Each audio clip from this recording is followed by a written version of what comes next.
2024 жылдын 2-сентябрында Баткен облусунун Баткен районундагы Тажыбай Мурзапаров атындагы орто мектептин жаңыланган имаратынын салтанаттуу ачылыш аземи болуп өттү.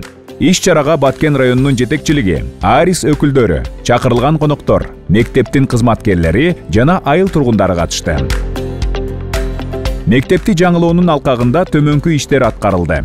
Имараттын жылуулоосу, терезелер менен эшиктердин энергия үнөмдөөчү түрүнө алмаштырылышы, жылытуу системасынын жакшыртылышы, санитардык түйүндөрдүн жаңыртылышы, вентиляция системасынын модернизацияланышы жана рекуператорлордун орнотулушу, ошондой эле спорт залдын демонтаждалышы жана толугу менен калыбына келтирилиши. Бул жакшыртуулар энергия керектөөнү 40%га кыскартат. Бул өзгөчө энергия ресурстарынын баасынын өсүү шарттарында маанилүү. Жылуулук менен камсыздоону жакшыртуу долбоору Кыргыз Республикасынын министрлер кабинетинин колдоосу менен ишке ашырылып, Эл аралык өнүктүрүү ассоциациясы жана Швейцария өкмөтүнүн экономикалык маселелер боюнча мамлекеттик катчылыгы тарабынан каржыланган. Бул мектепти заманбап, коопсуз жана энергияны үнөмдүү кылууга мүмкүндүк берди.